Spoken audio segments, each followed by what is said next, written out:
கடல் கடந்து கர்த்தருடைய வார்த்தை உங்களை நோக்கி வந்திருக்கிறது. கடல் கடந்து. The good news coming from far away. It is like a cooling water for the thirsty soul. தூர தேசத்தில் இருந்து வருகிற நற்செய்தி விடாய்த்த ஆத்மாவுக்கு கிடைக்கின்ற குளிர்ந்த தண்ணீருக்கு சமானம். இது பைபிள்ல இந்த வசனம் இருக்குது. எங்க இருக்குது?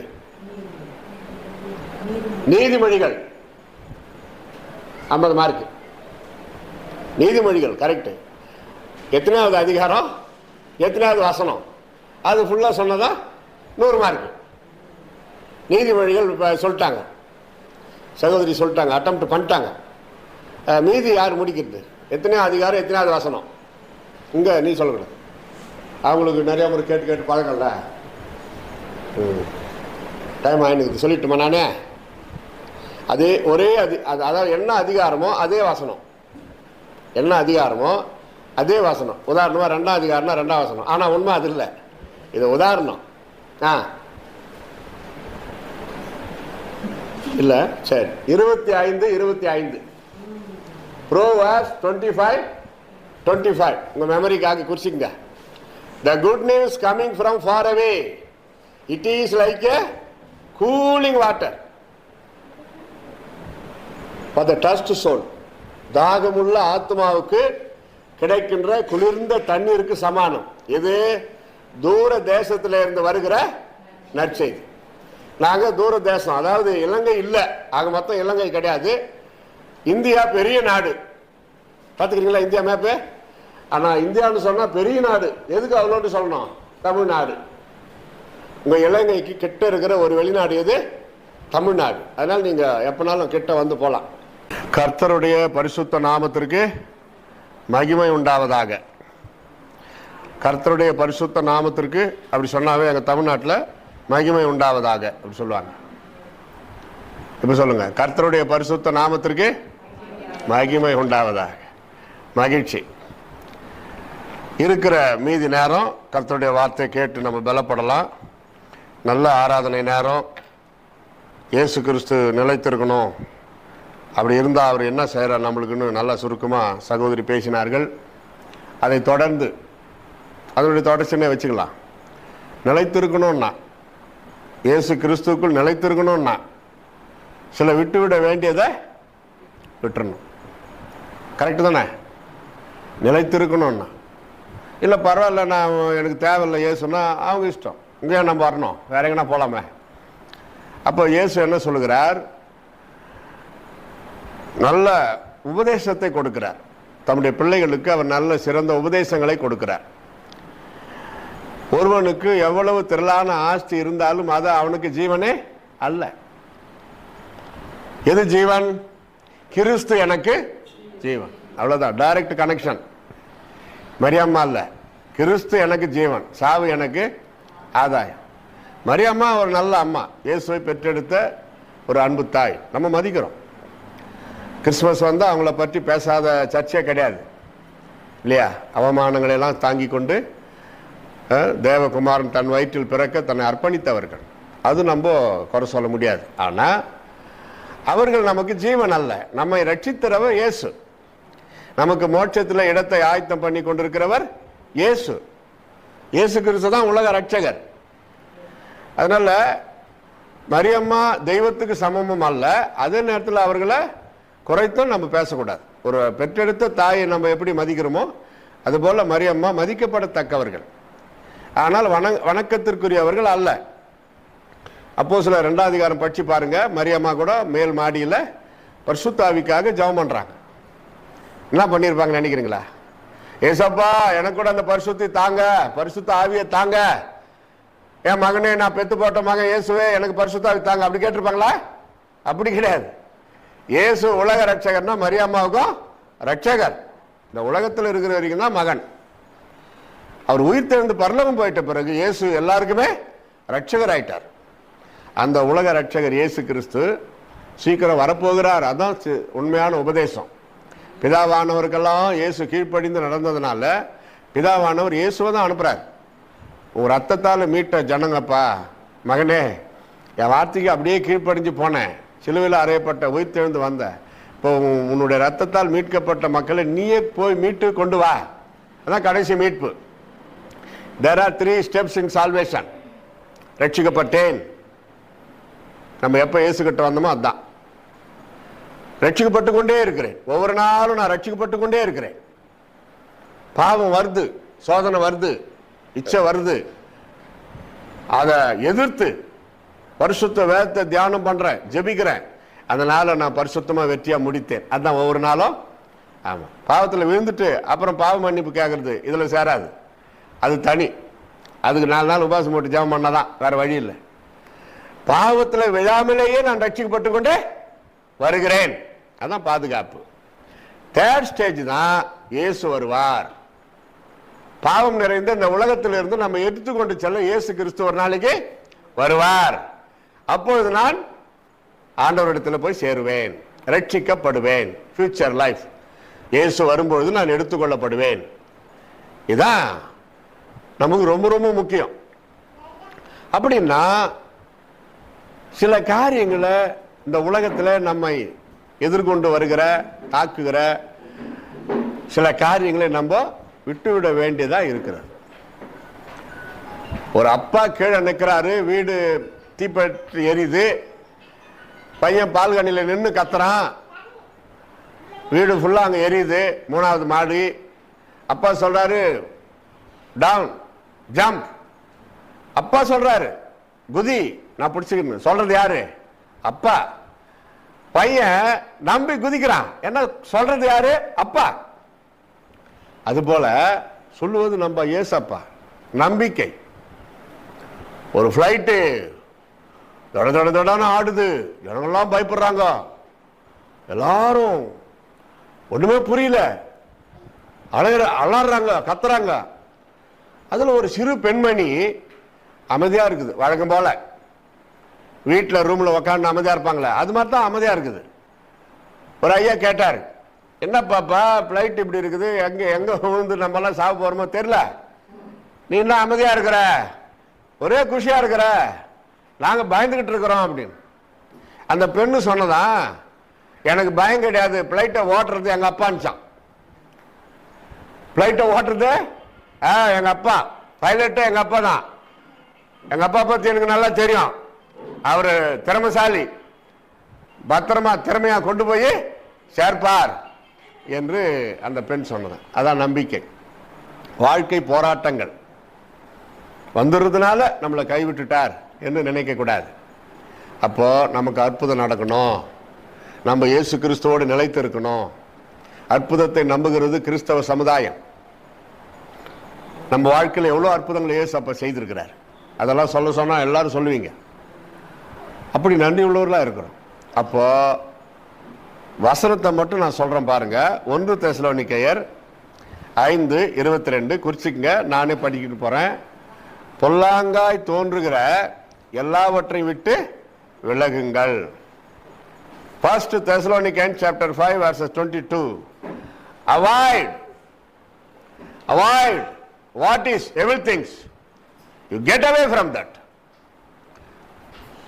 கிட்ட போய் பார்த்து, தொட்டு பார்த்து, கிட்ட உக்காந்து பார்த்து, அதுக்கப்புறம் நான் விட்டுறேன் அப்படின்னு சொல்லக்கூடாது. பொல்லாங்காய் தோன்றுகிற எல்லாவற்றை விட்டு விலகுங்கள், விலகுங்கள்.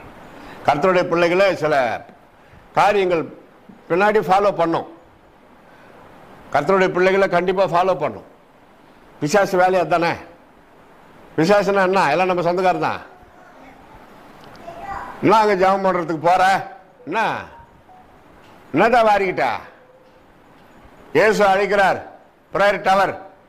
எத்தனை வருஷமா போய் ஜெபம் பண்ணிட்டு வர, என்ன கட்சிச்சு அப்படியெல்லாம் கேட்பாங்க. பிசாசு அப்படிதான். கிறிஸ்தவத்திற்குள் வந்தால், இயேசுவை ஏற்றுக்கொண்டால், என்ன சம்பாதித்தோம், என்ன பெற்றுக்கொண்டோம், என்ன உயர்த்தப்பட்டோம், எவ்வளவு பெரிய பணக்காரானோம், அது அல்ல. இன்னும் நான் இயேசுவுக்காக என்ன இழந்தேன், அதான் அங்க அவார்டு. பரிசுத்தத்தை சேர்த்து வைத்தேன். கரெக்டா? பரிசுத்தத்தை சேர்த்து வைத்தேன், உலக காரியங்களை நான் இழந்தேன். பரவாயில்ல, இயேசு எனக்கு மோட்ச பேரின்பத்தில் அதான் நிரந்தரமான உலகம். அங்க எல்லாத்தையும் எனக்கு வைத்திருக்கிறார். அதை பெற்றுக்கொள்ள பொல்லாங்காய் தோன்றுகிற எல்லாவற்றையும் விட்டு விலகுங்கள். ஏன்னா பிசாசு தான் பொல்லாங்கனுக்கு காரணம். நன்மையான காரியங்களுக்கு இயேசு கிறிஸ்து காரணமா இருக்கிறது போல தீமையான பொல்லாத மோசமான காரியங்களுக்கு பிசாசு காரணமா இருக்கிறான். அவன் தந்திரங்களை நாம் அறியாதவைகள் அல்லவே. பிசாசின் தந்திரங்கள் நமக்கு தெரியுமே பவுல் சொல்றார். அவங்ககிட்ட அது ஒண்ணுதான் திறமை, வேற ஒண்ணுமே கிடையாது. பிசாசு கிட்ட என்ன இருக்குது? தந்திரம், அதாவது ஏமாத்துற புத்தி. அதான் நம்ம ஜனங்க அவன் உஷாரு, ஐயோ உஷாருன்றது ஒரு நல்ல கேரக்டர் நினைக்கிறீங்களா? கிடையாது. தந்திரம் வந்து கெட்ட கேரக்டர். சிலர் சொல்லுவாங்க மற்றவங்கள ரொம்ப உஷாராம், அது ஒரு நல்ல சுபாவமா? கிடையாது. அதாவது தங்கள் வாழ்க்கையை சிக்கனமாய் வாழ்ந்து கொண்டு ஊழியத்திற்கு மற்றவங்களுக்கு எளியோருக்கு கொடுக்குறாங்களே அவங்க தான் உஷாரு, அவங்க தான் பரலோகத்துக்கு போய் சேருவாங்க. நம்ம என்ன பண்றோம்? யாருக்கும் கொடுக்காத அவங்க மட்டும் நல்லா வாழறாங்களோ அவங்கள சொல்லிடுறோம் உஷாருன்னு. ஐயா வாங்க ஏமான்ட்ட காப்பாங்க, நீங்க ஒரே ஒரு சகோதரருக்கு, நீங்க அடுத்த சகோதரர் வந்துட்டீங்க, நன்றி மகிழ்ச்சி. பெருவாரியா சகோதரிகள் தான் இருக்கா? இல்ல எல்லாருமே சகோதரிகள் தான். ஓ இங்க ஒரு பெரிய மனுஷன், அவர் பொண்ணா பையனா? பையன் தானா? சரி. அப்ப இருக்குதுயா 1 2 3 4 என்னோட சேர்த்து 4 இருக்குது. மகிழ்ச்சி. சகோதரிகள் பக்கம் நிறைய மெஜாரிட்டி இருக்குது, ரொம்ப மகிழ்ச்சி. இப்போ இருக்கிற குறுகிய மணித்துளிகள் 1 பேதுரு 2:11 என்ன சொல்றாரு? அந்த பொல்லாங்காய் தோன்றுகிற எல்லாவற்றையும் விட்டு விலகுங்கள்னு சொன்னார்ல, அதுல 1ஆம் நம்பர் பொல்லாங்க எதுன்னா மாமிச இச்சைகள். என்ன சொல்லுங்க இந்த பக்கம்? மாமிச இச்சைகள். Lust thing, loving of lust thing or lust love. God is love. Okay, தேவன் அன்பாகவே இருக்கிறார், அதான் அதுக்கு தமிழாக்கம். But God hate lust love. பந்த பாசம் வேற, அன்பு சூப்பர், உண்மையான தெய்வீக அன்பு ரொம்ப ரொம்ப நல்லது. But lost love God hate. முக்கா பாகம் நரகத்தில் போய் சேர்ந்து இருக்கிறவங்க இனிமே சேர போறவங்க விசாரிச்சிங்கன்னா அங்க நம்ம போறது இல்லை, அவங்கள விசாரிச்சுக்கிட்டோம் போறவங்க முக்கா பாகம் யாருன்னா இந்த லஸ்ட் லவ்வுக்கு அடிமைப்பட்டு நாசமா போனவங்க தான். அதனால மாம்சீகத்துல நம்ம அன்பு இருக்கக்கூடாது. பவுல் எழுதுகிறார், மாம்சீகத்தில் நான் யாரையும் அறியேன், ஆவிக்குள்ளேதான் நான் எல்லாரையும் அறிந்திருக்கிறேன். மாம்சீகமாக நாம் யாரையும் அறியேன் சொல்றார். நம்ம சொந்த பந்தங்கள், இனஜன பந்துக்கள், உறவினர்களை கூட கர்த்தருடைய பிள்ளைகளா மாறினாலும் மாம்சீகமா நம்ம நேசிக்க முடியாது, நேசிக்கவும் கூடாது. தெய்வீக தன்மை பரிசுத்த ஆவியானவரால் ஏவப்பட்டு இச்சாரோக ஆவி பழைய ஏற்பாட்டில் யாரை விட்டுச்சு, புதிய ஏற்பாட்டில் யாரை விட்டுச்சு? அதுல விழுந்தவங்க நாசமா போயிட்டாங்க, விழாதவங்க வெற்றி வாழ்க்கை வாழ்ந்தார்கள். பழைய ஏற்பாட்டில் சொல்ல முடியும், யோசேப்பு வெற்றி வாழ்க்கை வாழ்ந்தார், தானியேல் வெற்றி வாழ்க்கை வாழ்ந்தார். ஆனா பாருங்க தோல்வி அடைந்தவர்கள் நல்லா சொல்ல முடியும். சிம்சோன் பரிசுத்தாய் பெற்ற மனிதர் தோல்வி அடைந்தார். பழைய ஏற்பாட்டு சவுல் ராஜா பரிசுத்தாய் பெற்ற தேவ மனிதர் கடைசி கட்டத்தில் வீழ்ச்சி அடைந்தார். அதான் இயேசு சொன்னார், முடிவு பரியந்தம் நிலை நிற்பவனே ரட்சிக்கப்படுவார். Those who endure forever they will save. ரட்சிக்கப்பட்ட சோடா பாட்டில் மாதிரி துள்ளுவாங்க, அவ்வளவுதான், கொஞ்ச நாள் தான். முடிவு பரியந்தம் நிலை நிற்பவனே ரட்சிக்கப்படுவான். நான் காலேஜில் படிக்கிறப்போ எங்களோட 12 பேருக்கு மேல ரட்சிக்கப்பட்டாங்க. ஆனா அதுக்கப்புறம் பாத்தீங்கன்னா ஒரு 4 வருஷம் கழிச்சு ஒரு 3 பேர் தான், அதில் நான் ஒருத்தன். மீதி எல்லாம் அட்ரஸே இல்லை. அப்ப என்னமோ நல்லா தான் இருந்துச்சு, இப்ப என்னால முடியல. அவனே சொல்றான், பரவாயில்ல நீ தப்பிச்ச, அந்த ஏசப்பா உன்னை ஊழியக்காரனா மாத்திட்டாரு, நம்மளை பாராட்டுறான், நீ பக்திமான ஆயிட்ட. அப்ப உன்னை கைவிட்டாரா? காரணம் யாரு நீ இப்படி ஆனதுக்கு? மாம்சீக இச்சை. பொறுமையில் ரட்சிக்கப்பட்டன்னு சொல்லுவாங்க, ஆனா பெற்றோருடைய ஆலோசனையை கேட்க மாட்டாங்க. ஏன்னா அவங்களுக்குள்ள பரிசுத்தாய் வந்துட்டாராம், யாருமே சொல்ல தேவையில்லையா. அப்படி பைபிள்ல கிடையாது. தேவகுமாரன் இயேசுவே அப்பா அம்மாவுக்கு கீழ்ப்படிந்தார், நமக்கு முன்மாதிரியாக வாழ்ந்தார். எபேசியர் 6:9, நீதி 15:1, கடும் சொல்லை விட்டு விடுங்கள். எல்லாரும் சொல்லுங்க. Avoid heart words. பேசலான்னு ஆரம்பிச்சாவே ரஃப் அண்ட் டஃபா அப்படி இருக்கக்கூடாது. பார்த்துருக்கிறீங்களா சில இடத்துல? அங்க எங்க தமிழ்நாட்டில் இங்க எப்படி தெரியல, மகளையும் மருமகனையும் அவங்க பெற்று போட்ட 4-5 பசங்களையும் பார்த்துட்டு போலான்னு 4 வருஷம் கழிச்சு மகளுடைய அப்பா அம்மா வருவாங்க. ஒரு மருமகன் எப்படி டீல் பண்ணணும்? பெண்ணை பெற்று வளர்த்து ஆளாக்கி கொடுத்த என் மனைவினுடைய அப்பா அம்மா வந்திருக்கிறாங்களே, அவங்கள கவனிக்கணுமா இல்லையா அப்படின்ற ஒரு எண்ணத்துல சிறப்பாக கவனிச்சு அவங்க இருக்கிற வரைக்கும் இதுதான் மனித நியாயம். கிறிஸ்துவங்களுக்கு இல்லை, எல்லாருக்குமே மனித நியாயம். பொதுவாக மனிதன் அப்படின்னா இவன் என்ன பண்றான், இந்த ஊர்ல இல்ல எங்க ஊருக்கு அதே சொல்றேன், பெண்ணுக்கு அதாவது இவருடைய மனைவியுடைய அப்பா அம்மாவை மனைவி எதிர்க்காவே புடிச்சுக்கின்னு திட்டுறது, அவங்க எதிர்க்கா மனைவிய கடும் சொல். ஏண்டா வந்தோம், இப்படிதான் மாப்பிள்ளை டீல் பண்றாரா எப்பவுமே, ஏமா இங்க வா, இப்படிதானா, என்ன மாப்பிள்ளை ரஃப் அண்ட் டஃபா பேசுறாரு, எப்படி சமாளிக்கிறேன்னா அப்பா அம்மாவே ரொம்ப வேதனையோட 4 நாள் இருந்துட்டு போலான்னு வந்த பெண்ணுக்கு அப்பா அம்மா மறுநாளே போயிடுறான். இது நல்லதா? இப்படியா பட்டவன் பரலோகத்துக்கு போக முடியுமா? இதுதான் என் கேள்வி. அதே போலதான் சகோதரிகளுக்கும், அது அப்படியே சகோதரிகளும் ஏற்றுக்கொள்ளணும். பரலோகம் போகணும்னா கடும் சொல்லை விட்டுவிடே, அன்பான வார்த்தை, ஒரு மகிழ்ச்சி. என்னத்த வாரிக்கு போறோம் உலகத்துல, கொஞ்சம் பாராட்டி பாருங்க. நாங்க பஸ் ஏறணும், தொட்டலங்க வந்து இறங்கணும், அந்த டிரைவர் தோல் மேல தட்டி வெரி நைஸ் டிரைவிங் சார் அப்படின்னு. அவர் வாழ்க்கையில யாருமே அப்படி சொல்லலையா, ஒரே குஷி ஆயிட்டாரு. கண்டக்டர் கீழே நின்றுந்தாரு, சார் தேங்க்யூ சார், ஓ ஓகே சார். அவங்களுக்குள்ள ஒரு எவ்வளவு பெரிய சந்தோஷம் பாருங்க. இதுக்கு என்ன செலவாகும், நம்மளுக்கு என்ன பணம் செலவாக போகுது? அன்பை வாரி வழங்குங்க, கடும் சொல்லை விட்டு விடுங்கள். யோசித்து பாருங்க, ஒரு சின்ன பாராட்டு. உங்க கணவர், ஏன்னா பெருவாரியா சகோதரிகள் தான் இருக்கிறீங்க, கணவர் வாங்கிட்டு வந்து ஏதோ கொடுக்குறாரு, ரொம்ப சந்தோஷம், மகிழ்ச்சி, அத்தான் நல்லா இருக்குது அப்படி சொல்லி உற்சாகப்படுத்துறீங்களா? அவங்களுக்கும் மனைவி நம்மளை உற்சாகப்படுத்தணும், நம்மளை பாராட்டணுன்ற ஒரு எண்ணம் இருக்குமா இருக்காதா? கண்டிப்பா இருக்கும். எப்படி சகோதரிகளுக்கு புருஷனுடைய அன்பு கிடைக்கணும் கிட்டணும் எப்போ அப்படின்ற விரும்புறாங்களோ அப்படிதான் புருஷனும். எல்லாருக்குமே ஒரே ஆத்மா தானே, உற்சாகப்படுத்தி பாருங்களேன், ரொம்ப சந்தோஷமா அவங்க வாழ்க்கை இருக்கும். அடுத்து சங்கீதம் 37:8, கோபத்தை உக்கிரகத்தை விட்டு விடுங்கள். கோபம் வந்தாவே கூடவே உக்கிரகம் வரும். உக்கிரகம்னா டபுள் மடங்கு அது. அதாவது கோபம் தம்பின்னா உக்கிரகம் அண்ணன், அதுவும் பெரிய அண்ணன்.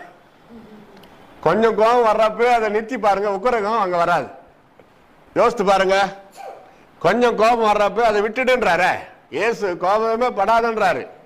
பவுலப்போஸ்தலன் கொஞ்சம் சலுகை கொடுக்கிறாரு, கோபப்படு பரவாயில்ல, ஆனாலும் பாவம் செய்யாத, நீங்கள் கோபம் கொண்டாலும் பாவம் செய்யாதீர்கள், சூரியன் அஸ்தமிப்பதற்கு முன் உங்கள் எரிச்சல் தனியே கெடும்.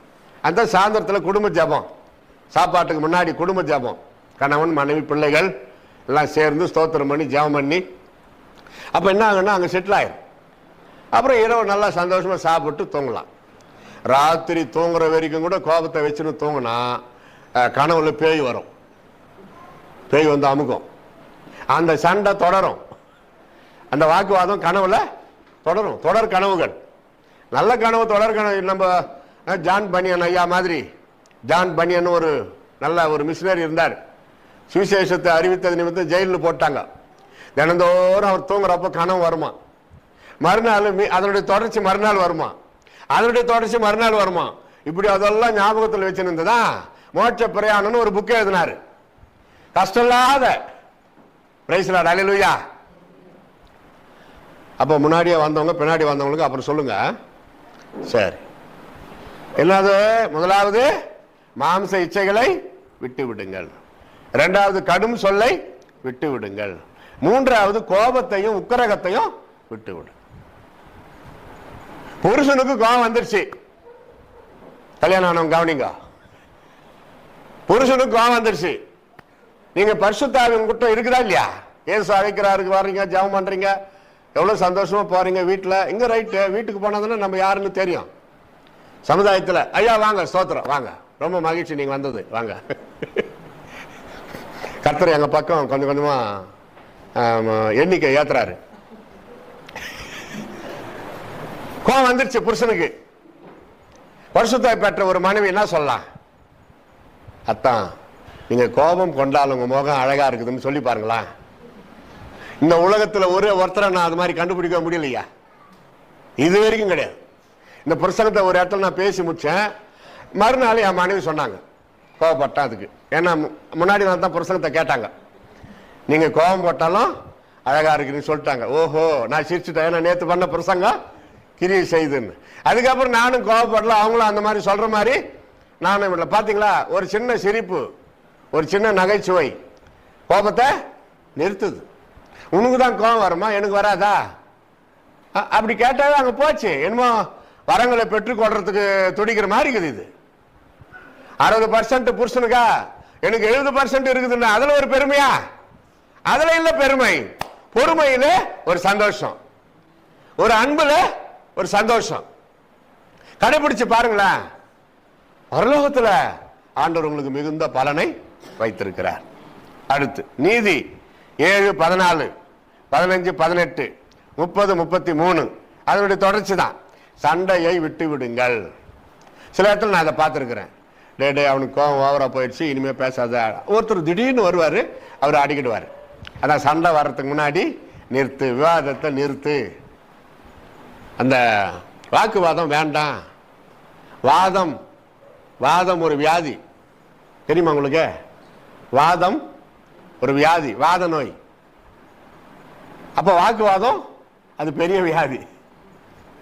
ராத்திரில தூங்குறதுக்கு முன்னாடி கணவன் மனைவி இந்த மாதிரி ஆர்குமெண்ட் பண்ணிட்டு அது செட்டில் பண்ணாம, அதை முடிக்காம, அது வந்து ஒரு முடிவுக்கு வராம, யாருக்கிட்ட தப்போ அவங்க சரியாகி மன்னிப்பு கேட்காம அப்படியே போய் தூங்குறீங்கன்னா அப்ப அது கர்த்தர் சந்தோஷப்படுவாரா? அது அப்படியே நிக்குத, எப்படி தூங்க முடியுது? 12 மணிக்கு மேல தேவதூதர்கள் கிறிஸ்துவ வீட்டுக்கு வராங்களாம். அப்ப இப்படியாப்பட்ட வீட்டுக்கு வருவாங்களா? நீங்க வீட்டை ஜன்னலை பூட்டி வைத்திருந்தாலும் தேவதூதர்கள் வருவதற்கு அவங்களால முடியும். அப்போ இல்ல, அவங்க சண்டை போட்டுட்டு கோபமா படுத்துட்டாங்க அப்படின்னு தேவதூதன் போய் அங்க ரிப்போர்ட் கொடுப்பாரு. இயேசு கிறிஸ்து கிட்ட ரிப்போர்ட் கொடுப்பாரு. நம்மளை பத்தி ஒவ்வொருத்தருக்கும் ரிப்போர்ட் அங்க இருக்குது. நமக்குன்னு தேவதூதர் அங்க இருக்கிறாரு. என் ஒருத்தனுக்காக அங்க ஒரு தேவதூதன் இருக்கிறாரு ஆண்டவர்கிட்ட. என் ஒருத்தனுக்காக 2 தேவதூதன் இங்க இருக்கிறாரு. அது என் கண்ணுக்கு தெரியாது. சில டைம்ல நம்ம ஆன்மீக கண்களை திறந்து விடுவாரு, அப்ப தெரியும் நம்ம கூட தேவதூதர்கள் வராங்க அப்படி. அப்பாடா பரவாயில்லையே, ஆண்டவர் நம்மளோட இருக்கிறார், பாதுகாப்பு தராரு. நீங்க நினைக்கலாம் கைவிடப்பட்டோம், நம்ம கூட யாருமே இல்லைன்னு. கிடையாது. கிறிஸ்தவ சென்டிமெண்ட் சொல்லுது, ஒவ்வொருத்தருக்கும் உங்க கூட 2 தேவதூதர் இருக்கிறார்கள். அவங்க உங்க கண்ணுக்கு தெரியாது, அவங்க கண்ணுக்கு நீங்க தெரியும். இப்போ கலாட்டா, பிரச்சனை, போராட்டம், இந்த வட சண்டை விட்டுவிட மனசு வரல, தொடர்கிறது. நாள்பட்ட சண்டை, நாள்பட்ட தலைவலி மாதிரி நாள்பட்ட சண்டை. அப்போ தேவதூதன் வீட்டுக்குள்ள வரவே முடியாது. ஏன்னா வேற தூதன், மரண தூதன், சாத்தானின் தூதுவர்கள் உள்ள இருப்பாங்க. யோசித்து பாருங்க. அப்ப எப்படி ஜெபத்தை கேட்பாரு? எப்படி ஆசீர்வாதம் இறங்கும் வீட்டுல? நம்ம எது கேட்டாலும் பிசாசு பிசாசு பிசாசுன்னுறோம். நம்ம மாம்சீகம், நம்ம சொந்த கோபம், நம்ம வைராக்கியம். பிசாசு எல்லாத்துக்கும் பிசாச காரணம் சொல்ற கூடாத. பிசாசுக்கும் ஒரு ரூல்ஸ் இருக்குது தெரியுங்களா? வசனம் ஃபுல்லா தெரியும். பிசாசுக்கு பைபிள் வசனம் ஃபுல்லா தெரியும்.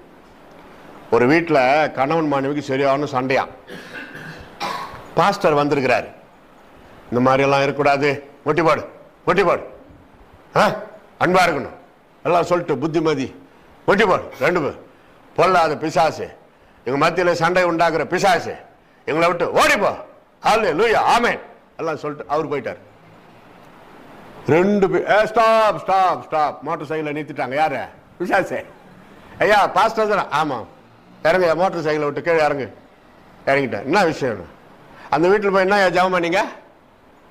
இவங்க 2 பேருக்குள்ள சண்டையை உண்டாக்குற பிசாசு இவங்களை விட்டு போன்னு பண்ணீங்களா? இல்ல. ஆமா பண்ணேன். நாங்க யாருமே அங்க போல, ஏன் போய் சொல்றீங்க? அதுங்களே கோவம் வந்து சண்டை போட்டுங்கன்னா நான் என்ன பண்றது? நியாயமான கேள்வி. சொன்னாராம், இனிமே நான் அப்படி சொல்ல மாட்டேன், ஜபம் பண்ண மாட்டேன் அப்படின்னு என்ன வசனம் இருக்குது. உலகம், மாமிசம், பிசாசு. உலகம்தான் உனக்கு முதல் எதிரி. இன்னும் சொல்ல போனா எனக்கு எதிரி யாரு? நான் தான். ஏன் மாமிசம். ஆவி சொல்லுது அங்க போவாதன்னு. நான் தானா பெரிய ஊழியக்காரனா இருந்தாலும் ஆண்டவருக்கு பையன் தான், பிள்ளை தான். அப்போ மகனே அங்க போவாத, அதை மீறி போனா பிரச்சனை. அப்ப நான் சொன்னா நான் மாமிசம், உலகம் இழுக்குது, எனக்கு எதிரி நான் தான். எனக்காக வச்சிருந்த ஏதோ ஒரு ஆசீர்வாதத்தை அந்த இடத்துல கட் பண்ணிட்டார், போச்சு. இப்போ அதை தொடர நான் கொஞ்சம் பிரயாசப்படணும். அடுத்தது தான் மாமிசம், உலகம், மாமிசம். அதை ஜெயித்தால் தான் ஓஹோ இவ்வளோ ட்ரை பண்ணி இவங்க நம்மளுக்கு ஒத்து வர மாட்டாங்களேன்னு சொல்லி போல போராட்டம், அவமானம், குழப்பங்கள், வியாதிகள், பலவீனங்கள், சும்மாவே பிபி, சுகரு இப்படி எல்லாம் ஏற்றி விட்டுருவான். இது பிசாசு வேலைன்னு சொல்ல முடியும். எடுத்ததுமே சொல்றாங்க பாத்தீங்களா அவங்கள, இந்த பாரு எனக்கு கோபம் வந்தா நான் மனுஷனாவே இருக்க மாட்டேன். அப்ப அவனே சொல்றானா இல்லையா? எனக்கு கோபம் வந்தா பிசாசு வந்து சோதிப்பான்னு சொல்லலையே, அவன் தான் சொல்றான். இன்னும் சில இடத்துல பாருங்க, இந்த பாரு இது வரைக்கும் பொறுத்துன்னு இருந்தேன், இதுக்கு மேல எனக்கு கோபம் வந்துச்சு, நடக்கிறது என்னான்னு எனக்கு அவனே ஒத்துக்கிறான். அப்பனா அடங்கணுமா இல்லையா? நம்ம பயந்துட்டீங்களா? எனக்கு ரொம்ப நாளா ஒரு ஆசை, என்ன தெரியுமா ஆசை? ஜெயிலுக்கு போனோம்னு ஆசை. கர்த்தர் வாய்க்க பண்ணினார். எப்படி? யாரையோ போட்டு தள்ளிட்டார் போல இருக்குது பிரதரே, ஜெயிலுக்கு போயிட்டார் நினைக்காதீங்க. பெங்களூர்ல அக்ரஹாரம் பெரிய ஜெயில், சிறைச்சாலை. அங்க இருக்கிறவங்களுக்கு சுவிசேஷத்தை அறிவிக்க ஒரு சந்தர்ப்பத்தை ஆண்டவர் கொடுத்தார். ஒரு போதகர் மூலமா ரெக்கமெண்ட் என்ன வர சொன்னாரு, போனேன். பைபிள் தவிர, ஏன்னா இயேசு கிறிஸ்து பற்றி சொல்றதுக்கு தானே வந்தீங்க, அதனால வாட்சி, செல்போனு, பணம், பர்ஸு எல்லாத்தையும் வாங்கி ஒரு இதில் கட்டி வச்சிருவாங்க, கையெழுத்தெல்லாம் வாங்கிக்குவாங்க. நம்ம கையில் ஒரு சீல் போட்டு பைபிள் மட்டும், அதில் இருக்கிற பேப்பரை கூட வச்சு எடுத்துருவாங்க, எல்லாம் எடுத்துருவாங்க. அதில் ஏதோ ரகசியம் இருக்குதுன்னு சொல்லி பயம். போனால் பெண்கள் சிறைச்சாலைக்கு எங்களை விட மாட்டாங்க, ஆண்கள் சிறைச்சாலை. அண்டர் கிரவுண்ட்ல 200 பேருக்கு மேல இருக்கிறாங்க. எவ்வளவு பேரு? 2 மணி நேரம் டைம் கொடுத்தாங்க. இயேசு கிறிஸ்து எம்பெருமான் இயேசு பற்றி சொல்லுங்க. சிறைச்சாலை கைதிகளுக்கு என்ன பேசுறது? இயேசு நமக்காக ஆயத்தம் பண்ணி வைத்திருக்கிறார் அந்த மோட்ச பேரின்பம். அங்க போகணும்னா நம்ம எப்படி மாறணும்? நீங்க குற்றம் செய்துட்டு வந்திருக்கலாம், குற்றம் செய்யாமலும் வந்திருக்கலாம். ஆனா எப்ப உங்களுக்கு மரண தண்டனை, எப்ப தூக்கு தண்டனை கொடுத்தாலும் ஏசப்பா கிட்ட போய் சேரணுமா? இன்னைக்கே மனம் திரும்பி இயேசு கிட்ட வாங்க. ஒருவேளை அற்புதம் செய்து நீங்க விடுதலையாகி வரலாம், இல்ல நீங்க மரணத்தின் மூலமா ஏசப்பா கிட்ட போய் சேரலாம். இப்படி 2 மணி நேரம் பேசணும்னா எவ்வளவு பேசிருப்போம் பாருங்களேன். எல்லாரும் முன்னாடி வந்து முட்டி போட்டு சின்ன குழந்தைங்க மாதிரி தாரதாரையா கண்ணீர் விட்டு அழுது, ஏசப்பா எனக்கு அடுத்த வாரம் தூக்கு தண்டனை கொடுத்தாலும் பரவாயில்ல, என் பாவத்தை மன்னிங்க, என்ன பரிசுத்தமாக்குங்க, என் பேர் நம்முடைய ஜீவ புத்தகத்துல எழுதும். எல்லாம் அவங்க அழுகையை நிறுத்துறதுக்கே ரொம்ப நாள் ஆயிடுச்சு. 2 மணி நேரம் தான். அப்புறம் பேசிக்கிறாங்க, இன்னும் கொஞ்சம் டைம் கொடுங்க பரவாயில்ல அப்படின்னு. அங்க ஜெயிலில் அதிகாரிகள் பேசுறாங்க, இது இப்படியே நிறுத்தக்கூடாது. அவங்களுக்கே ஒரு ஆசை வந்துருச்சு.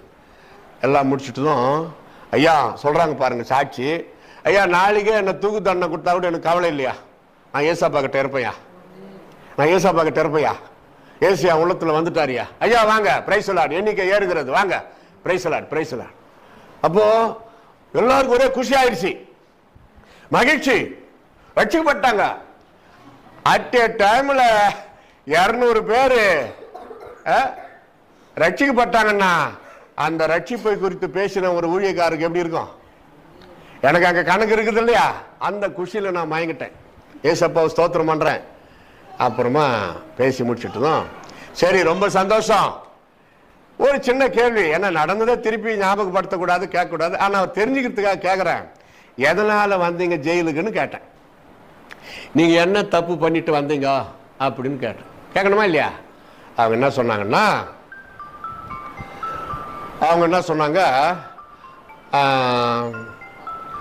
ஒரே ஒரு வார்த்தை தான், கொஞ்சம் பொறுமையா இல்லாம போயிட்டேன், பாஸ்டர் ஃபாதர். கொஞ்சம் பொறுமையா இல்லாத போயிட்டோம் ஃபாதர். கோபத்தை கொஞ்சம் குறைக்காது போயிட்டோம் ஃபாதர். என்னவா என் மனைவி கோபத்தை ஊசி போட்டா, பேச பேச பேச பதிலுக்கு பேசி கோபத்தை நிறுத்துவா குறைப்பான்னு பார்த்தா இல்ல நானாவது அப்படி போய் டீ கடைக்கு போய் வந்துட்டுக்கலாம், தப்பிச்சிருக்கோம் பிரச்சனை. ஓவரா என் மனைவி கோபத்தை ஏத்தி விட்டதுனால, அதுக்கு அத்துமீறி கோபம் போனதுனால வெறி பக்கத்துல இருந்த கத்தியத்தை வெட்டி போட்டேன், என் மனைவி தலைய வெட்டி போட்டேன், இன்னொருத்தன் கட்டமாக எடுத்து அடிச்சுட்டேன், இன்னொருத்தன் சொத்தன்ல முக்கிட்டேன், இன்னொருத்தன் தூங்குறப்போ வெட்டி போட்டேன். ஒருத்தனும் சொன்ன ஸ்டேட்மெண்ட் கொஞ்சம் பொறுமையா இல்லாத போயிட்டேன். சொல்லுங்க எல்லாரும், நீங்க சொல்றீங்க. அப்படி அவங்க சொன்னாங்க, கொஞ்சம் பொறுமையா இல்லாத போயிட்டேன். பாருங்க, நீடிய பொறுமையை பற்றி பவுல் எழுதுறாரு. சாதாரண பொறுமையே லாட்டரி சீட் அடிக்குது கிறிஸ்தவ வாழ்க்கையில். பொறுமைக்கு எல்லையும் உண்டு, எனக்கு என் பொறுமைக்கும் எல்லை உண்டுன்னு. அது நல்ல டைலாக் கிடையாது. நீடிய பொறுமை. சொல்லுங்க எல்லாரும், நீடிய. யோசித்து பாருங்க, அவங்க வருந்துறாங்க. கொஞ்சம் பொறுமையா இருந்திருந்தா இவ்வளவு பெரிய கொலையை நான் செஞ்சிருக்க மாட்டேயா, நான் அந்த ஜெயிலுக்கு வந்திருக்க மாட்டேன். ஒரு சிலருக்கு சூழ்நிலையின் காரணமாக தான் இவர் கொலை பண்ணான்னு, சிலருக்கு ஒரு ஆயுள் தண்டனை 7 வருஷம், சிலருக்கு மரண தண்டனை, துணிகரமான தப்புன்னு சொல்லி. அது பல வெரைட்டிஸ் இருக்குது, அந்த தண்டனைக்கு பல இருக்குது. நான் ரொம்ப அந்த அந்த அவங்க சொன்ன காரியங்களை கேட்டு ஆச்சரியப்பட்டேன், ஒரு பக்கம் வருத்தப்பட்டேன். இதெல்லாம் நமக்கு ஒரு பாடம். நம்ம போட்டு தள்ளலை, கெட்ட மாதிரியோ கத்தியை போட்டு வெட்டலா காட்டி கூட நம்ம அதுக்கப்புறம் அந்த பிரச்சனை எல்லாம் முடிஞ்ச பிறகு கோபம் தனியாம இருக்கிறப்போ அந்த அந்த தண்ணீரை வரைக்கும் பாவம் தானே. அந்த கோபம் தண்ணீர் வரைக்கும் நம்ம எப்படி இருந்திருக்கிறோம்? தன் சகோதரனை பகைக்கிறவன் மனுஷ கொலை பாதகனா இருக்கிறான். அந்த வசனத்துக்கு நம்ம ஆளாகி விடுகிறோம் அல்லவா? தன் சகோதரியை பகைக்கிறவள் மனுஷ கொலை பாதகியாய் இருக்கிறாள். என்னதான் ஜபம் பண்ணு, என்னதான் பாட்டு பாடு, என்னதான் மணிக்கணக்கா, இந்த காரியத்திலே நீ இல்லை, சரியில்லை, உன்னோடு நான் இருக்க முடியாதபடி உன் பாவம் தடுக்கிறது மகளே அப்படின்னு ஆண்டவர் உணர்த்துகிறார். எனக்கு ரொம்ப மனசு கஷ்டமாயிடுச்சு. சரி நம்ம போலாம் அப்படின்னு கிளம்புறேன். ஐயா இவ்வளவு தூரம் வந்து இயேசு பற்றி சொன்னீங்க, சாப்பிட்டு போங்கன்னாங்க. எங்க? ஜெயில எனக்கு கூட வா. ஆமா ஐயா, உங்களுக்கு கூட இருக்குது சாப்பாடு கொடுத்தாங்க. ஏ கிளாஸ், அருமையான சூப்பர் சாப்பாடு. நான் கேட்டேன், எனக்கு மட்டும்தானா எல்லாருக்குமா? எல்லாருக்கும்ன்றாங்க. எல்லாருக்கும் அதே தான் சாப்பாடு. பாயாசம் வரைக்கும் போயிடுச்சு. அப்பதான் யோசித்தேன், கடைசி வரைக்கும் இங்கே தங்கிடலாமா? முடியுமையா? முடியாது. அப்புறம் சரி எல்லார்கிட்ட விடை பெற்று, ஆனால் நல்ல வேலை பெண்கள் சிறைச்சாலைக்கு போல, அவங்கள இந்த மாதிரி நான் எதுவும் கேட்கல.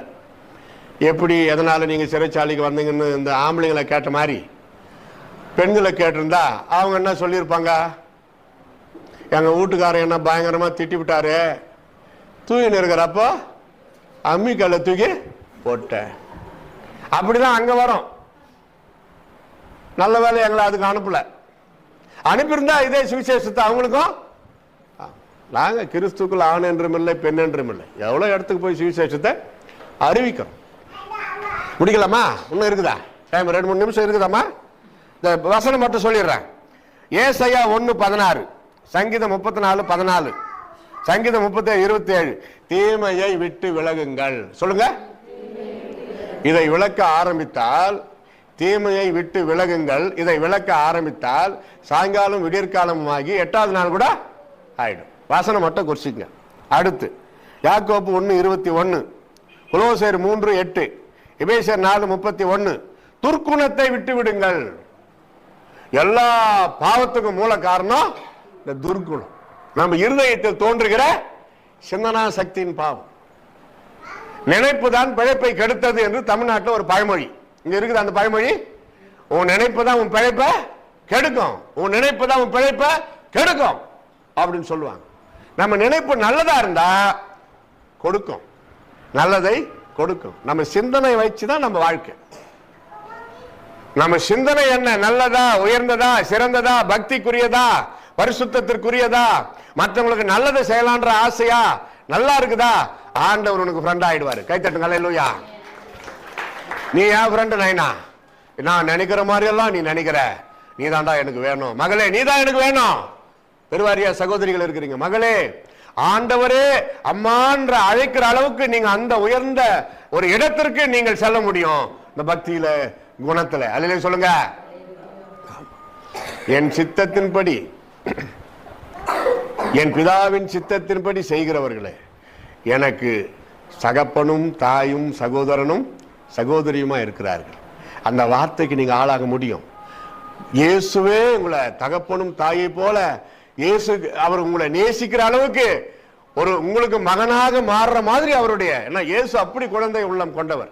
நமக்கு தகப்பன் தான், சர்வ வல்லமை பொருந்தியவர், ராஜாதி ராஜா, கர்த்தாதி கர்த்தா.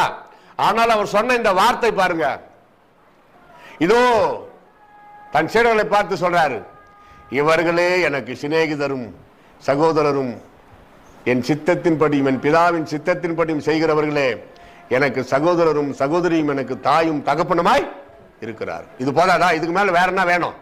அல்லேலூயா சொல்லுங்க. Final Hebrews 12:1, புரோவர்ஸ் 28:13. இதான் மெயின். பாவத்தை விட்டு விலகுங்கள். பாவத்தை விட்டு, பாரமான அந்த பாவத்தை விட்டு விலகி பொறுமையோட கிறிஸ்து நமக்காக வைத்திருக்கிற அந்த பந்தய பொருளை பெற்றுக் கொள்ளும்படி, எப்படி ஓட்ட பந்தயத்திலே சீக்கிரமாய் ஓடுகிறார்களோ அவர்களுக்கு முதல் பரிசு, இரண்டாவது வந்தவன் இரண்டாவது பரிசு, மூன்றாவது வர்றவன் மூணாவது பரிசு, அதுக்கப்புறம் அவ்வளவுதான். இது ஆவிக்குரிய ஓட்ட பந்தயம் அல்ல, உலக பிரகாரமான ஓட்ட பந்தயம். இது ஆவிக்குரிய ஓட்ட பந்தயத்துக்கு நமக்கு போட்டியே கிடையாது. எவ்வளவு ஃபெசிலிட்டிஸ் கொடுக்கிறாரு பாருங்க. உங்களுக்கு போட்டி யாருமே கிடையாது, நீங்க தான் ஓடுறீங்க. ஆண்டவர் உற்சாகப்படுத்துறாரு. பழைய ஏற்பாட்டு பரிசுத்தவான்கள் உற்சாகப்படுத்துறாங்க, புதிய ஏற்பாட்டு பரிசுத்தவான்கள் வசனத்தின் மூலமா உற்சாகப்படுத்துறாங்க. ஆவிக்குரிய ஓட்ட பந்தயத்திற்கு ஆவிக்குரிய பலன் தேவை. உலக பிரகாரமான ஓட்ட பந்தயத்திற்கு கால்களிலே பலன் தேவை. ஆனா ரெண்டு ஓட்ட பந்தயத்திற்கும் ஒரு ஒற்றுமை இருக்குது, என்ன தெரியுமா? ரெண்டு ஓட்ட பந்தயத்திற்கும் இச்சை அடக்கம் தேவை. கையை தட்டி எல்லாரும் பிரைஸ் தி லார்ட், அல்லேலூயா. ரெண்டு ஓட்ட பந்தயத்திற்கும் இச்சை அடக்கம் தேவை. பாருங்க, உலக பிரகாரமான ஓட்ட 100 மீட்டர் 200 மீட்டர் 400 மீட்டர், அந்த ஓட்ட பந்தயம் முடிகிற வரைக்கும் அவன் கவனமெல்லாம் அந்த ஓட்ட பந்தயத்தின் மேலேயே இருக்கும். எப்போ போறான் அதுலதான் இப்படிதான் இருப்பான். அவங்க அப்பா கூப்பிட்டா கூட, என்னப்பா கூப்பிட்டீங்களா, என்னன்னா அதான் அவனுக்கு என்ன ஜெயிக்கணும். அவனுடைய கவனமெல்லாம் ஓட்ட பந்தயம். இந்த டான்ஸ் கத்துக்குதுங்களே பரதநாட்டியம், அதுங்கெல்லாம் அது பாருங்க, அவங்க வீட்டில் விட அவங்களுக்கு அப்படி அப்படி அப்படி டான்ஸ் ஆடிக்கிட்டு தான் போய் நிற்பாங்க. என்னம்மா கூப்பிட்டாங்க, அதுங்களை நிறுத்த முடியாது. அந்த ப்ரோக்ராம், டான்ஸ் ப்ரோக்ராம் முடிகிற வரைக்கும் அவங்க கவனமெல்லாம் எதில் இருக்கும்? அவங்க அவங்க ப்ரோக்ராம். பரலோகத்துக்கு போய் நம்ம சேர்ற வரைக்கும் நம்ம கவனம் எதில் இருக்கணும்? பரிசுத்தம். அல்லேலூயா. என் கண்கள் பரிசுத்தம், என் நாவு பரிசுத்தம், என் சிந்தனை பரிசுத்தம்,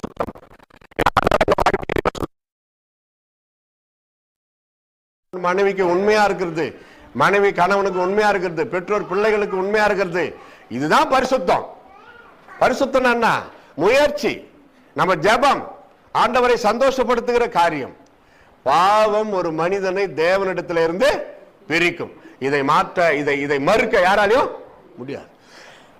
கிறிஸ்துவ தான் இல்ல, பொதுமக்களை கூட போய் கேட்டு பாருங்க. டேய், நீ பண்ற பாவத்துக்கு நீ எப்படியாப்பட்ட நரகத்துக்கு போப்பாரு தெரியுமா? யாரு?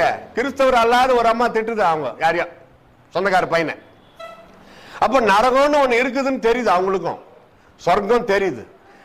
சொர்க்கம், அந்த கைலாசம், அந்த ஸ்ரீ வைகுண்டம் போகணும்னா இயேசுதான் வழி. அது ஏதோ இந்துக்கள் சொல்ற வார்த்தை இல்ல, அது பைந்தமிழ். ஸ்ரீ வைகுண்டம், கைலாசம், இது இந்துக்கள் சொல்ற வார்த்தை நினைக்காதீங்க, அது பைந்தமிழ். அது அப்புறம் பைபிள் லாங்குவேஜ்ல மோட்ச பேரின்பம், பரலோக ராஜ்யம், தேவனுடைய ராஜ்யம் அப்படியெல்லாம் மருவி வந்தது. ஆனா எல்லா வார்த்தையும் ஒண்ணுதான், பரலோக ராஜ்யம். அங்கே போறதுக்கு பரிசுத்தம் என்ற பொக்கிஷமே தவிர வேற உலக பிரகாரமான பொக்கிஷமோ பணமோ நம்ம பொருட்களோ நம்ம மெட்டீரியல்ஸோ எதுவுமே நம்மளை பரலோகத்துல கொண்டு போயிட்டு சேர்க்காதே. நல்லா தெரிஞ்சுங்க. வீடு இருக்குதா, இருக்கிறது போதும். இன்னொரு இடம் வாங்கி கஷ்டப்பட்டு கடை வாங்கி கட்டாத. விட்டுருங்க, பசங்க கட்டிக்கிட்டோம். இடம் ஏற்கனவே இருக்குதா, விட்டுருங்க, பசங்க கட்டிக்கிட்டோம். வயசான காலத்தில் உங்களுக்கு எதுக்கு அந்த வேலை? சோத்திரம் பண்ணு, ஜாபம் பண்ணு, சாப்பிடு, ரெஸ்ட் எடு, அப்பப்போ மாசத்துக்கு ஒரு முறை பிபி சுகர் டெஸ்ட் பண்ணு. நான் அப்படிதான் பண்ணிக்குவேன். ஏன்னா வயசான போதில்ல. இந்த வயசுல நான் வீட்டை கட்டிக்கிட்டு இருந்தா எனக்கு இருக்கிற வீடு போதும், அவ்வளவுதான். பரலோகத்துல வீட்டை கட்டுவாயாக, அதற்கு தான் பரிசுத்தம், ஆத்தும ஆதாயம். அதை இயேசு அழைக்கிறார். சீல் போட்டுங்க, கைப்பிரதி கொண்டு போய் கொடுங்க. இந்த மாதிரி ஏசப்பா ஜபம் நடக்குது, பிரார்த்தனை, வாங்க கூட்டிக்கிட்டு வாங்க. அநேகருக்கு சுவிசேஷத்தை அறிவி. கராத்தே போறாங்க, உடம்புல ஸ்ட்ரென்த் வேணும்னு இதை சொல்லி முடிச்சிடலாம். ஃபிட்னஸ் சென்டருக்கு போறாங்க, உடம்பு நல்லா இருக்குன்னு. வாலிப பசங்க தான் போயிட்டு போயா மாசம் 10,000 ரூபாய் கட்டிவிட்டு, இங்க இலங்கை பணம் 10,000 கண்டிப்பா கட்டுவாங்கன்னு நினைக்கிறேன். போயிட்டு பணம் இவனும் கட்டிவிட்டு, இவனே பணத்தை கட்டுறான். அவனுக்கு என்னென்ன மிஷின் எல்லாம் அங்க இருக்குதோ அதுல போய் ஆப்ரேட் பண்றான். கரெக்டுங்களா? அந்த நடக்கிற மிஷின் மேல போய் நின்றுக்கிட்டு சுவிட்சை தட்டிட்டு நடக்கிறான் நடக்கிறான் நடக்கிறான் நடக்கிறான், அங்கேயே நடந்துனுக்கிறான். ஐயா தம்பி லைனா, நீ நடந்து இயற்கையா நடந்து போய் கைப்பிரதியை கொடுப்பா, யாருக்காவது கைப்பிரதி கொடு, தெருவில் நின்று சுவிசேஷம் அறிவி, அது உனக்கு எக்ஸசைஸ் தானே. எதுக்கு வீணா பணத்தை வேஸ்ட் பண்ற? அதைத்தான் நாங்க சொல்றோம். சுகம் கொடுக்கிறாரு. கிறிஸ்தவ பெற்றோருக்கு பிறந்த பையன், +2 படிச்ச, காலேஜ் படிச்சுட்ட, கல்யாணம் ஆச்சு, இவ்வளவு தூரம் குடும்ப வாழ்க்கை கொடுத்துருக்கிறாரு. இயேசுவுக்காக என்ன செய்த? அதைத்தான் நான் கேட்கிறேன். நானெல்லாம் 20 வயசுல வந்தேன், எனக்கு சந்தோஷம். இப்போ 68 வயசு நடக்குது. எனக்கு இன்னும் ஆண்டவர் ஆயுசு நாள் கொடுத்தாருன்னா ஏசப்பா ஊழியத்தை இன்னைக்கு வரைக்கும் இது மாதிரி கூட்டத்தில் பேசுறது மட்டும் இல்ல, தெருக்களில், கிராமங்களில், தெருவில் நின்று மெகாபோன் ஸ்டேஞ்சர் கார் மேல வச்சுட்டு பாட்டு பாடுறோம், நாங்க பேசுறோம், இன்னைக்கும் செய்யறோம் அந்த ஊழியத்தை. கர்த்தர் பலன் தந்திருக்கிறார். வீட்டில் வந்து அப்படியெல்லாம் வருது, என்ன பண்றது? மாத்திரை எல்லாம் போட்டுன்னு போடும். வயசானவங்க நாங்கள் இப்படியெல்லாம் செய்கிறோம். மூச்சு திணறுது, கை கால் வலிக்குது, முட்டி வலிக்குது. நாங்கள் ஆண்டவரே ஒன்று கொஞ்ச நாள் ஆயுசு நாள் தந்தால் நாங்கள் இன்னும் செய்கிறோன்னு. பட் வாலிபர்களே, கிறிஸ்தவ பெற்றோருக்கு பிறந்த வளர்ந்துருக்கிற வாலிப பிள்ளைகள், ஸ்ட்ரென்த் கொடுத்துருக்கிறாரு. சாப்பிட்றீங்க, போறீங்க, வர்றீங்க, எல்லாம் ரைட்டு. நான் இவ்வளோ தூரம் என்னது ஃபிட்னஸ் சென்டருக்கு போகிறேன், இவ்வளோ செலவு பண்ணி போய் ஃபிட்னஸ் கற்றுக்கிறேன், இந்தா உனக்கு ஜீவ கிரீடம் கொடுத்துருவாரா? ஃபிட்னஸ் சென்டருக்கெல்லாம் போயிட்டு சுகமா இருக்கிறியே, எனக்காக நீ என்ன செய்த? அதுதாங்க கணக்கு வரும். என்ன செய்யற? பெண் பிள்ளைகள் கூட தான் இயேசுக்காக என்ன செய்யறீங்க? சிம்பிள் பிரேயர், தேசத்துக்காக ஜபம், சிம்பிள். நம்ம சீல் போட்டு கைப்பிரதி கொடுக்கலாம். அக்கம் பக்கம் இருக்கிறவங்கள நயங்காட்டி, பயில் காட்டி, காஃபி பண்ணு வாங்கி கொடுத்து இங்க கொண்டு வாங்க. உங்களுடைய ஊழியம் அது, உங்க ஊழியம் அது. எங்க சிஸ்டர் மீதி பார்த்துக்குவாங்க. அவங்க ஆவியில யாவப்பட்டு அவங்க சொல்லி இயேசுவை பற்றி சொல்லி 2-3 முறை அவங்க இங்க வர்றதுக்குள்ள ரட்சிக்கப்பட்டு இருக்க வேண்டும். அல்ல சொல்லுங்க. இந்த மாதிரி நீங்க செய்திருக்கிறீங்களா? காலம் நிறைய கடந்து போனதே, இனிமேலாவது செய்யுங்க. ஆண்டவருக்காக ஏதாவது செய்து பாருங்க. கண்டிப்பா அவர் உங்களை நேசிப்பார், உயர்த்துவார், ஆசீர்வதிப்பார். முடிக்க மனமின்றி முடிக்கிறேன். எல்லாரும் அப்படியே எழுமிக்கலாமா? ஜெபம் செய்வோம். ஆண்டவரே, நான் விட வேண்டிய காரியத்தை விட்டு விட்டு நான் உம்மோடு இருக்கணும்ப்பா, நீங்கள் எங்களோடு கூட இருங்க அப்பான்னு சொல்லி ஆண்டவர் சமூகத்தில் நம்ம ஒப்பு கொடுத்து ஜெபிக்கலாம். ஒரு வேளை கணவருக்கு விரோதமாய் மனைவி எழுந்திருக்கலாம், அல்லது மனைவிக்கு விரோதமாக கணவர் ஏதாவது பேசியிருக்கலாம், கோபத்தை உண்டாக்கியிருக்கலாம். இயேசுவே, இந்த கோபத்தை எல்லாம் எங்களுக்கு மன்னிங்கப்பா. இனி நாங்கள் கோபப்படக்கூடாது, பொறுமையாக இருக்கணும் ஆண்டவரே, நாங்கள் அன்பாக இருக்கணும் ஆண்டவரேன்னு சொல்லி ஆண்டவர் சமூகத்தில் நாம் ஒப்பு கொடுத்து நாம் ஜெபிக்கலாம். கர்த்தர் நல்லவர். ஹல்லேலூயா. என்னோடு கூட இருப்பார் இயேசு, என்னோடு கூட இருப்பார், என்னாலும் கூட இருப்பார் இயேசு, எப்போதும் கூட இருப்பார். கலங்கிட மாட்டேன், நான் கலங்கிட மாட்டேன், கைவிட மாட்டார் இயேசு, கைவிட மாட்டார். கலங்கிட மாட்டோம், நாங்க கலங்கிட மாட்டோம், கைவிட மாட்டார் இயேசு, கைவிட மாட்டார். என்னோடு கூட இருப்பார் இயேசு, என்னோடு கூட இருப்பார். சோதனை நேரத்தில் கூட இருப்பார், சோர்ந்திடும் வேளையில் தாங்கி நடத்துவார். சோதனை நேரத்தில் கூட சோர்ந்திடும் வேலை தாங்கி நடத்துவார். சாத்தானை ஜெயிக்க பலன் தருவார். சாய்ந்து இளைப்பார மார்பில் அணைப்பார். சாத்தானை ஜெயிக்க பலன் தருவார். சாய்ந்து இளைப்பார் மார்பில் அணைப்பார். என்னோடு கூட இருப்பார் இயேசு, என்னோடு கூட இருப்பார். செய்திடும் காரியம் வாய்த்திட செய்வார். சேனையின் கர்த்தராய் கூட இருப்பார். செய்திடும் காரியம் வாய்த்திட செய்வார். சேனையின் கர்த்தராய் கூட இருப்பார். மனுஷரின் தயவை உண்டு பண்ணுவார். நானிலம் போற்றிட உயர்த்தி மகிழ்வார். மனுஷரின் தயவை உண்டு பண்ணுவார்.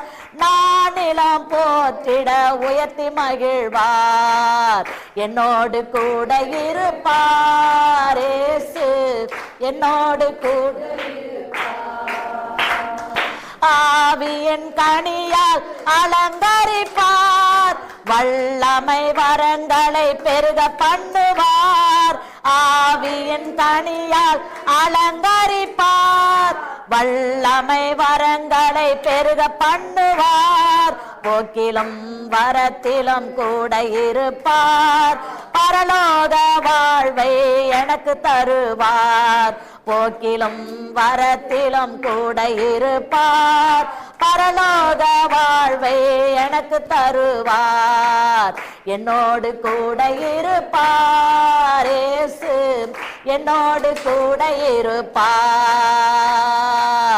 என்னாலும் கூட இருப்பார் இயேசு, எப்போதும் கூட இருப்பார். கலங்கிட மாட்டேன், நான் கலங்கிட மாட்டேன். கைவிட மாட்டார் இயேசு, கைவிட மாட்டார். கலங்கிட மாட்டோம், நாங்கள் கலங்கிட மாட்டோம். கைவிட மாட்டார் இயேசு, கைவிட மாட்டார். என்னோடு கூட இருப்பார் இயேசு, என்னோடு கூட இருப்பார். என்னாலும் கூட இருப்பார் இயேசு, எப்போதும் கூட இருப்பார். ஸ்தோத்திரம் ஆண்டவரே, நன்றியோடு மை துதிக்கிறோம், மை ஸ்தோத்திரிக்கிறோம், மை ஸ்தோத்திரிக்கிறோம், மை ஸ்தோத்திரிக்கிறோம் அப்பா. இந்த அருமையான இந்த இரவு நேரத்துக்காய் நன்றியோடு மை துதிக்கிறோம்ப்பா. இந்த இயேசு அழைக்கிறார் அலுவலகத்துல வந்து உடைய சமூகத்துல ஆண்டவரே மை துதிக்க ஆராதிக்க ஆண்டவரே உடைய நாமத்தை மேம்படுத்த கர்த்தர் நீர் கொடுத்த நல்ல ஸ்லாக்கியத்திற்காய் நன்றியோடு மை துதிக்கிறோம். ஆவியானவர் நீர்களோடு பேசின வார்த்தைகளுக்காய் நன்றி ஆண்டவரே மை துதிக்கிறோம். ஆமாப்பா, உமக்கு நன்றி நன்றி நன்றி ஆண்டவரே. கணவன் மனைவி பிள்ளைகள் எப்படி இருக்க வேண்டும் என்று சொல்லி கர்த்தர் எங்களோடு பேசின அந்த அன்பின் வார்த்தைகளுக்காய் நன்றி செலுத்துகிறோம். ஆமா ஆண்டவரே, நாங்கள் விட வேண்டிய காரியங்கள் எல்லாம் விட்டு விட்டு உமக்காக நாங்கள் பரிசுத்தமாய் வாழ்ந்து உடைய பரலோக ராஜ்யத்துல வந்து சேரும்படியாய் ஆண்டவரே எங்களுக்கு நீடிய பொறுமையை தந்து நீர் எங்களை ஆசீர்வதிக்க வேண்டுமா நாங்கள் செபிக்கிற ஐயா. உமக்கு நன்றி. உடைய கிருபையினாலும் உடைய ஆண்டவரே அப்பா உடைய வரங்களினாலும் ஒவ்வொருவரை அலங்கரிப்பீராக இயேசுவின் நாமத்துல. ஆண்டவரே உடைய கட்டளைகளை நாங்கள் கடைபிடிக்க உடைய கற்பனைகளை கை கொள்ள கர்த்தர் எங்களுக்கு உதவி செய்வீராக. ஆண்டவரே உமக்கு நன்றி அப்பா, நன்றி நன்றி நன்றி நன்றி ஆண்டவரே. வந்திருக்கிற ஆண்டவரே அன்பு சகோதர சகோதரிகள் பிள்ளைகள் எல்லாரும் கரத்துல நாங்கள் ஒப்பு கொடுக்கிறோம். வானத்தில பூமியிலும் அதிகாரம் பெற்ற இயேசுவின் நாமத்துல நம்முடைய பிள்ளைகளை நாங்கள் வாழ்த்தி ஆசீர்வதிக்கிறப்பா. ஆண்டவரே உமக்கு நன்றி நன்றி. இந்த காரியத்தை என்னால் விட முடியலேன்னு சொல்லி ஆண்டவரே அப்பா துக்கத்தோடு இருக்கிற நம்முடைய பிள்ளைகளுடைய காரியங்களை ஆண்டவரே நீ சரி செய்வீராக இயேசுவின் நாமத்துல. குடும்பத்துல தெய்வீக சமாதானம் உண்டாகட்டும் ஆண்டவரே, தெய்வீக சுகம் உண்டாகட்டும் ஆண்டவரே. என்னென்ன பிரச்சனைகளோடு வியாதிகளோடு துன்பங்களோடு இந்த இடத்துல கடந்து வந்தார்களோ ஒவ்வொருடைய பிரச்சனைகளையும் கர்த்தர் மாற்றிப்பட வேண்டுமா ஜெபிக்கிறப்பா. இவர்கள் திரும்பி செல்லும் பொழுது ஒரு புதிய ஆசீர்வாதத்தோடு பிள்ளைகள் கடந்து செல்லட்டப்பா. ஆண்டவரே உமக்கு நன்றி நன்றி நன்றி ஆண்டவரே. இந்த இடத்துல ஆண்டவரே நடக்கிற இந்த ஊழியங்களை கர்த்தர் ஆசீர்வதிங்கப்பா. இதை நடத்துகிற நம்முடைய பிள்ளைகளை நீர் இன்னும் எடுத்து வல்லமையாய் பயன்படுத்துங்கப்பா. இந்த இடத்துக்கு அநேக ஜாதி ஜனங்களை கொண்டு வருவீராக இயேசுவின் நாமத்துல. நம்முடைய கரத்துல நாங்கள் ஒப்பு கொடுக்கிறோம் ஆண்டவரே உமக்கு நன்றி நன்றி நன்றி. செய்தி கொடுத்த நம்முடைய மகனையும் கூட கர்த்தர் ஆசீர்வதிங்கப்பா. இன்னும் அநேக ஆயிரங்களுக்கு எடுத்து பயன்படுத்துங்க. உடைய நாம மாத்திரம் எங்கள் மூலமாய் மகிமைப்படட்டும் ஆண்டவரே. வந்திருக்கிற எல்லாரும் இயேசுவின் நாமத்துல நாங்கள் மனதார வாழ்த்தி ஆசீர்வாதத்தை அனுப்புகிறோம். நீர் அப்படியே செய்வீராக. இயேசுவின் நாமத்தில் ஜெபிக்கிறோம் பிதாவே, ஆமென்.